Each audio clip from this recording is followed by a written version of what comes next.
Good morning or afternoon or evening or wherever it is you are right now. Today, I want to talk about, are you feeling stuck with the growth of your studio? Oh, I got this. Like here. Ooh, ooh, okay. Because here's the deal. If you are, I totally get it. And it's really, really, really frustrating. You feel like a hamster that's running on a wheel with no end in sight of your actual destination, which are your big goals. And so, in this week's episode, we are going to dive into the top 3 mistakes that I see studio owners making over and over again when they're trying to grow their businesses. And I really want to talk about how you can avoid them today if you are in a growth period where you want to grow your business. If you're joining me, say hello, say what's up. I'm Erin Bird. I am your hostess with the mostest here every single week. And I support dance studio owners and educators to really grow their businesses without the overwhelm, the burnout, the sacrificing their personal lives, because you don't really have to. And I absolutely love helping studio owners scale their businesses and get the systems and the strategies they need in place so they can implement and actually get to their goals. And so if you're joining me, say hello. Let me know that you're here. Whenever I come on live, I want it to be a conversation, which means I need you to chat with me. I need you to talk with me. Now, we do like to learn out loud here. And so what that means for you is if you have something that resonates with you and you're like, oh, yes, I want you to lean in. I want you to out loud. I want you to type into the chat and I want you to let us know what it is. Hello. I'm going to get in here and say hello back. So, my friends, let's go ahead and get to it. Hey. Oh, I'm having all of these. Okay. Multiple screen problems. I'm like, over here, things are popping up. But good morning. So I want to go ahead and get to it and really dive into this topic of what the top 3 mistakes are. Now, I have to tell you, I've been known to be a little extra. And I couldn't help myself. And so I actually have 4. I have a bonus thing that I see happen quite a bit. So if you like to stick around to the end, I am going to actually share 4 mistakes that I see because I couldn't narrow it down to 3. I needed 4. So I'm a little extra. I hope you don't mind, but I'm going to share with you the top 4 instead of 3 if you stick around to the end. Okay, so let me know in the comments below. Are you wanting to grow your studio? Let me know. I want to know what that means. Because is it enrollment you want to grow? Is it your programming you want to grow? Is it your support and staff that you would love to grow? So let me know, what is it that you would love to grow? And are you in a growth period? Now, when I say when studios are trying to grow, most people go straight to enrollment, but studio growth can be many different things. So let me know what it is. Are you in a moment of growth? I want to know as we get ready to dive into this topic, because like I said, I couldn't just do 3. I had to do 4. So yes, of course, enrollment and profit. Oh, yes, enrollment and staff. Okay. Let me tell you, this staffing situation, I had a conversation yesterday about, it's been coming up quite a bit about the staffing thing. And, I think that it could be one of the hardest parts of being a studio owner is making sure that you have really amazing staff and really pouring into and investing into your teachers, right? So then they can help you with your profit. Okay, so we are in a huge hiring push over here as well. We've just onboarded 5 new staff members and 5 new teachers. And we are in the process of still hiring and looking for probably another 6 to 7 for this season just because of the growth that we have seen based upon some grants that we've received and other things. So I totally get it, y'all. I am in the thick of onboarding and our staff and training and hiring and doing that as well. So know that. Yeah, profit too. All about it. Okay. So the first big mistake that I see happen when studio owners tell me that they're feeling really stuck trying to grow their studio is this. They get distracted by tasks that don't actually matter. Now, I get it.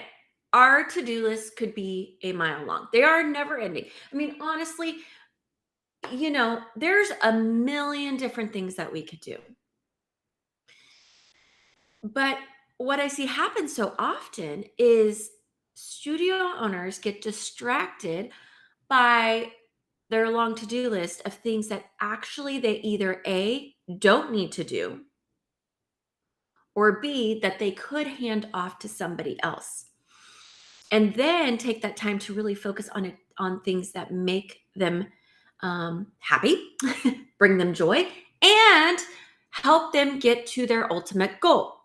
So I want to give you an example. I had a client who, we were going through her list. I said, well, tell me what's on your to-do list. Tell me, you're feeling overwhelmed. Tell me what's on your to-do list. And she's rattling off things. And I'm like, okay, now tell me of that list, which one's the most important task? She told me, well, okay, you guys. And I love her and she knows I love her. But she, at the time, is before Nutcracker, and she said, I need a new Mother Ginger costume, so I have to get that done because obviously Nutcracker's coming up.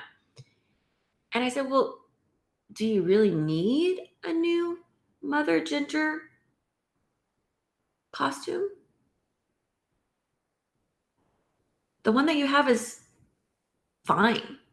Like, there was nothing wrong with it, other than that she thought it was old and that people would think it was old. And so she's like, so I have to do that. I got to get sewing. I got to do all the things. And I'm like, but sweets, that is not getting you to your goal. And her goal was increasing her revenue and increasing her enrollment. So why are you focused on that when instead you need to be doing the tasks that matter, that are going to help you get to your big goals?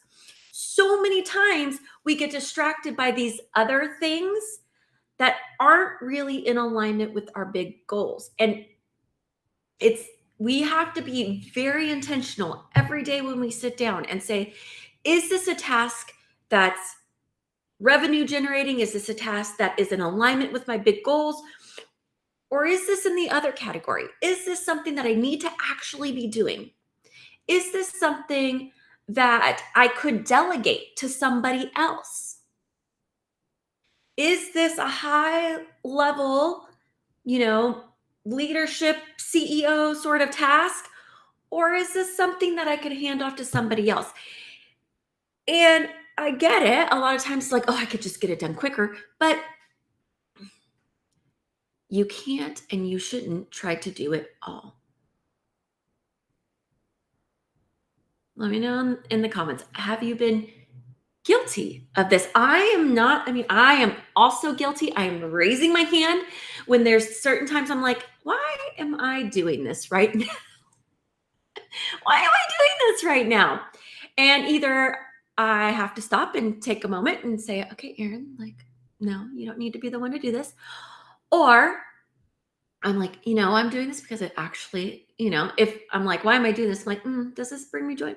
It does. And I like it. And so that's why I'm not getting rid of it. So those are kind of the two spaces that we need to live in.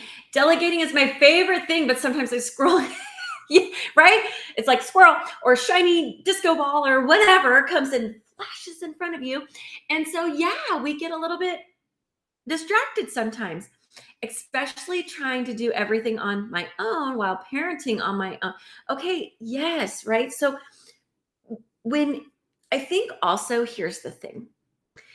When you are the leader, and you're used to, and you're really great at being a taskmaster. You're really great at being a multitasker. You're really great at making sure everything gets done. But that can take a toll on you, right? If you're trying to do it all on your own. And especially if you are, you know, a single parent, or I have some clients who, maybe their spouses are in the military. And so while they're not single parents, they are alone doing a lot of the heavy lifting while their, partner is on deployment, or, those sort of things. And so we are a lot of things to a lot of people. But we have to make sure that we're really intentional and focusing on what actually matters to get us to where we want to be.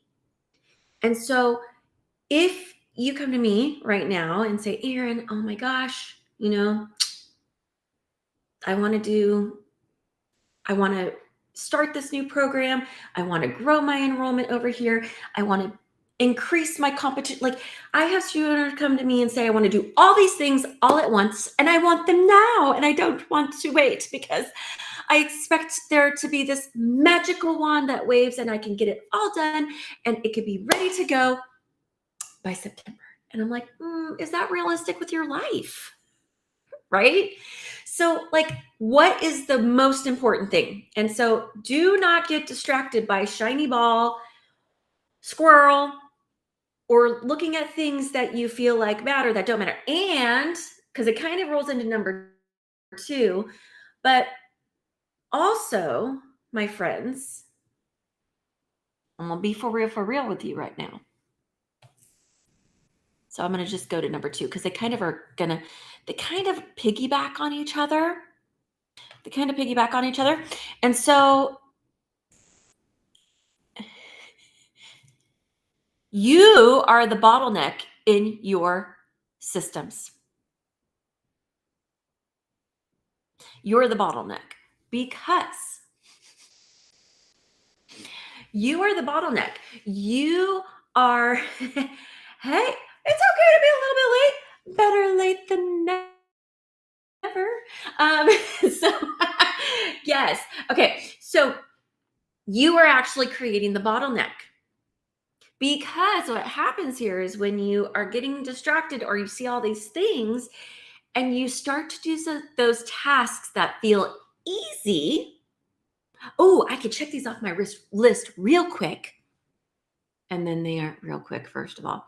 But because you want to tell yourself, I'm getting all this stuff done.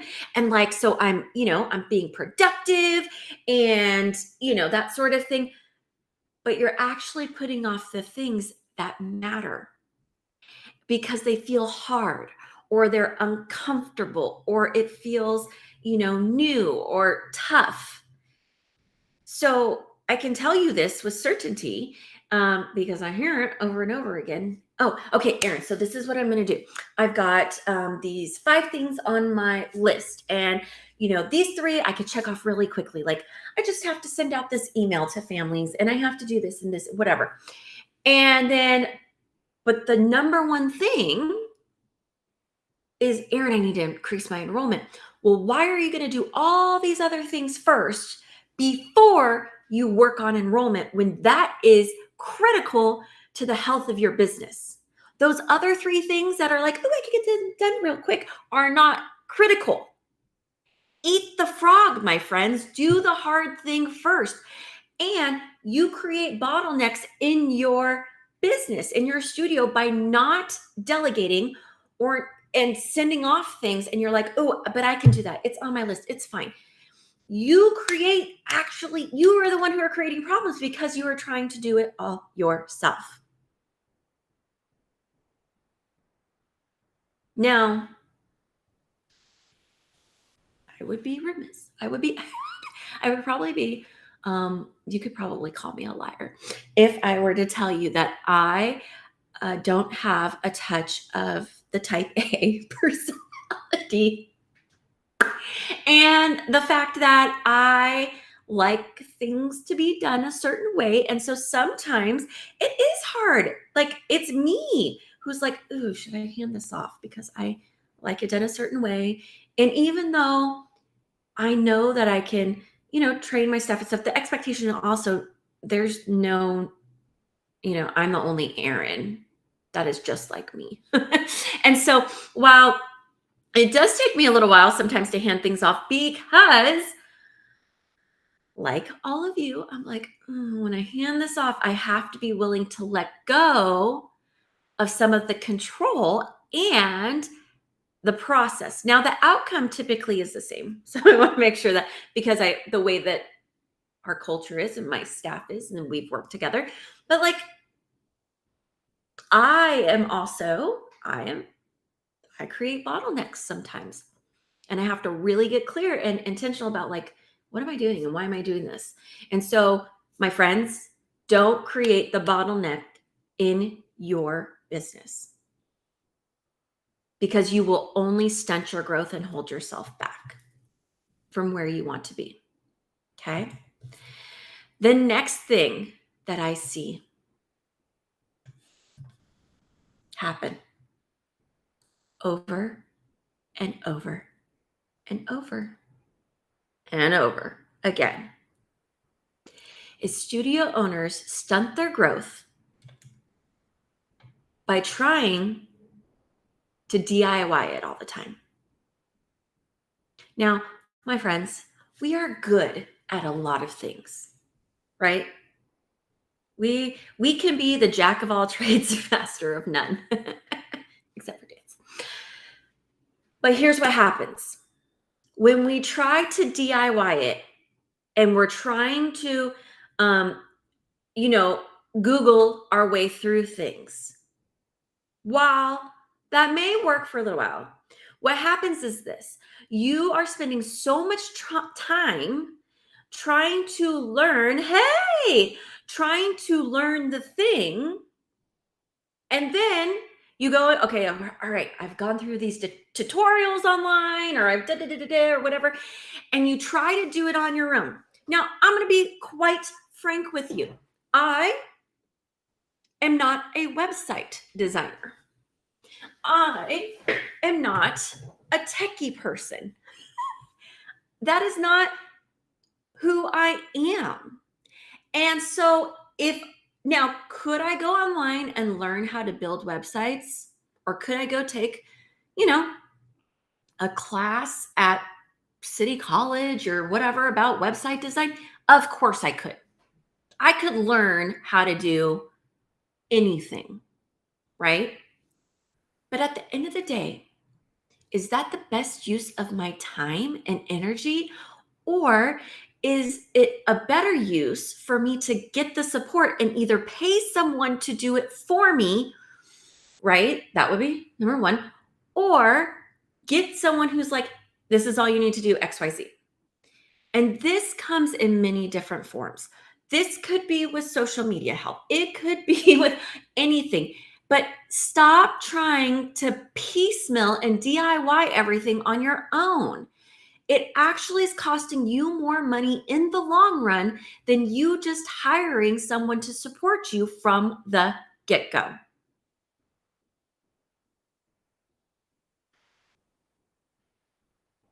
And I understand spending the money can be scary, right? Or feeling like I don't have the money to get the help.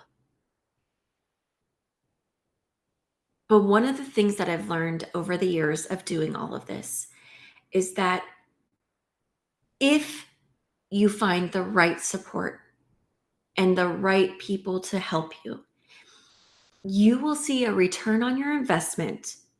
Because if you were to, I'm going to use the website as an example, but if you pour in, let's just say, even 10 hours of your precious time trying to build a website or trying to whatever, do you know how much money you could have gone out there and made in 10 hours of your time? Probably a lot more than you trying to figure this out on your own and getting frustrated and giving up to only end up where you should have started in the first place.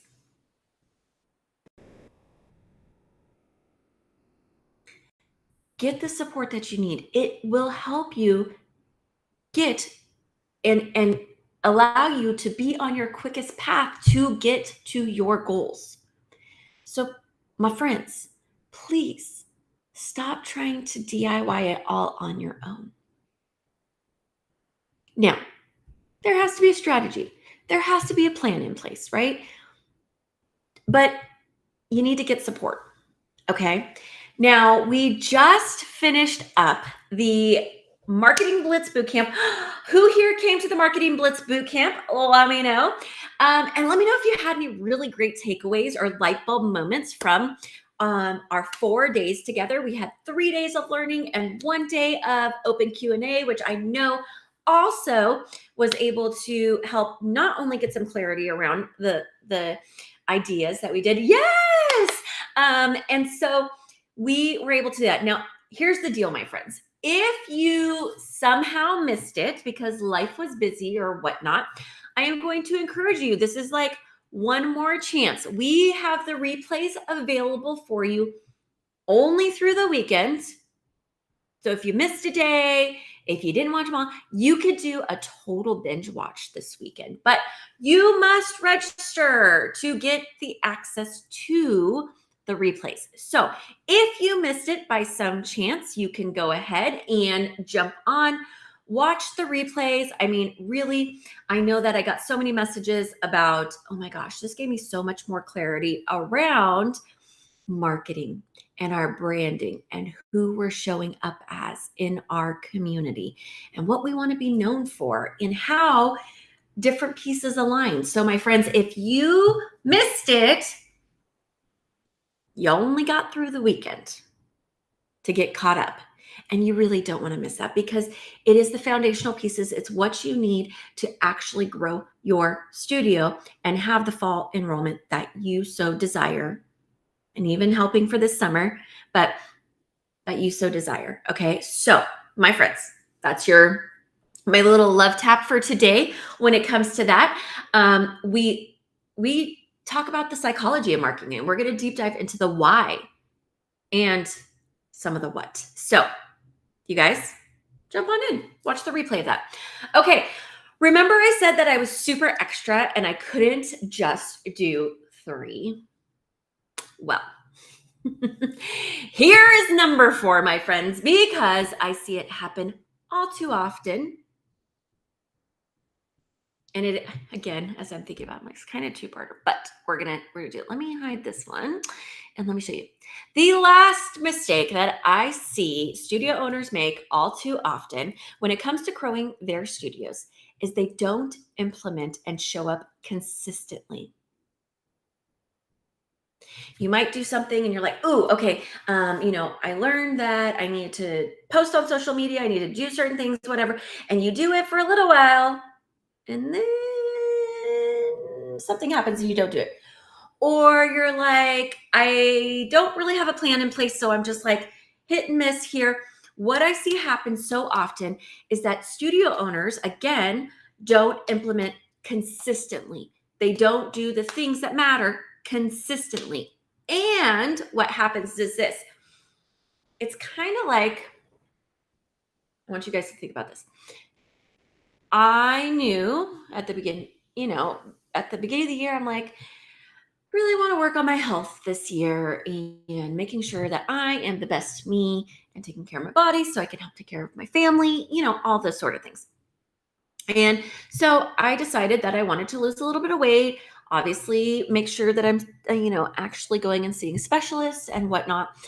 And sometimes, when we go on this health journey, right? We start out real hard. We're like, I'm going to diet, I'm going to exercise, I'm going to do all things. And then it starts to taper off, or something happens and it starts to taper off, right? And we quit too soon because we don't feel like we're getting the results that we so desire in the time frame that we've told ourselves is, I don't even want to say realistic, but expected. Our expectation is, I'm going to lose 10 pounds in the first week. Is that really realistic? No, right? Or you tell yourself this sort of things, and then when it doesn't happen right away, you give up.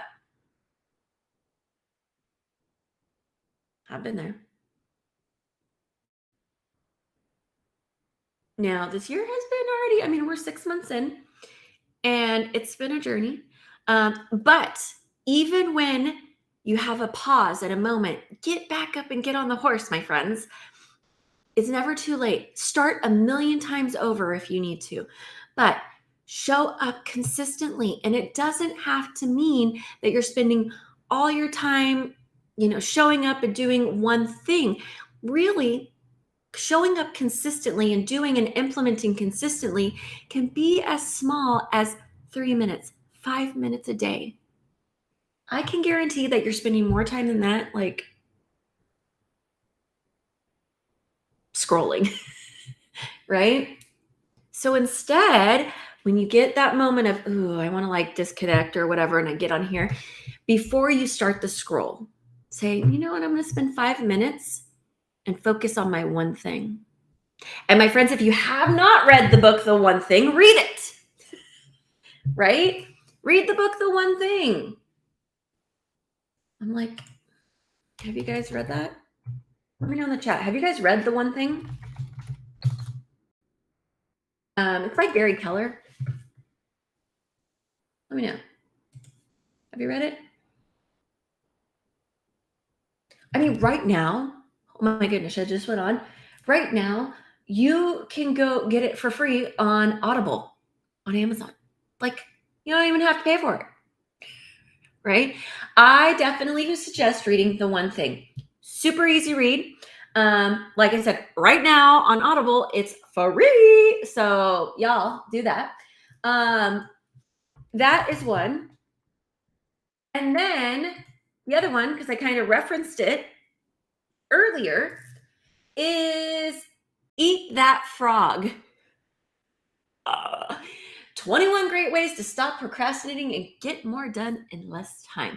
But really, they go hand in hand. What's the one thing that you could do to actually move the needle forward in your business towards your big goals? And eat the frog. Do the hard thing first. Right? There's your quick synopsis of the two. Eat That Frog, that is by Brian Tracy. So, my friends, those are my two book recommendations for today. When it comes to really thinking about growing your mindset, growing your business, and avoiding these top mistakes that studio owners make when it comes to growing their businesses. Okay, so I had some friends who just came on, right? Which is fantastic. So let's do a speedy little recap for you about today. So here are the top 3 mistakes that studio owners make when they're trying to grow their businesses. But truthfully, it's actually 4 because I could not help myself. The first big mistake that I see studio owners make a lot is they get distracted by tasks that actually don't matter. They focus on things that are easy, but not that are things that are actually moving the needle forward in their business or getting them to their big growth goals. The second thing that I see happen is they actually create their own bottleneck in their business. They are the holdup. They're not the ones delegating and moving forward. They get stuck. The process, the system, the growth gets stuck at them because of how they are showing up. The third big mistake is they try and DIY it all the time and trying to piece it together through Google and free resources and things of that nature. While there's a lot of great information out there, it is not your quickest path to reach your goals. If you try to DIY it all the time, doing things that are not in your wheelhouse, it's a problem.